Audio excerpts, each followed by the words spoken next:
will you do if you see someone with a seizure or about to have a seizure? This is what we usually do, trying to open the victim's mouth and pull out his or her tongue. Why? Because we are afraid that the victim will bite his or her tongue to death. But is it the right thing to do? First, we need to know what causes seizure. Our brain delivers information through a system of nerves. When something occurs that interrupts normal connections between the nerve cells, like high fever, high or low sugar level, it can lead to seizure. The body begins to shake violently, and that is when the first aid kit is needed to help the victim. People who are having seizure, they lose control of their body and will surely fall down, which can lead to head injury. What to do first is to protect the head. Try to catch them to prevent them from falling down. When they are lying safely, it is recommended to find any soft materials to put beneath their head, preventing them from banging their head on the floor. If we cannot find anything, try holding the head to protect them.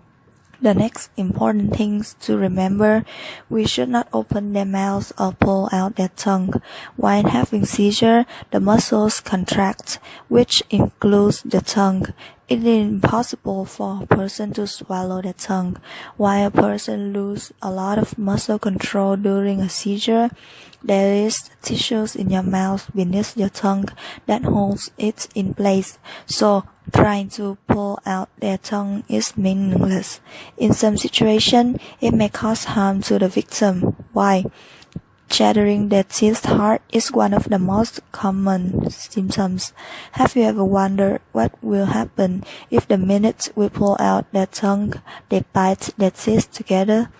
We will not only harm ourselves, but we also cause the victim to harm themselves too. So, what we need to do?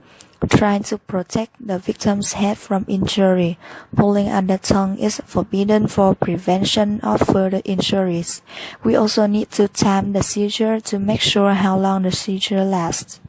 If the seizure lasts for 1 to 2 minutes, then it is okay. Roll them on their side if they are not awakened yet. But if it lasts for more than 5 minutes, it is best to call the ambulance.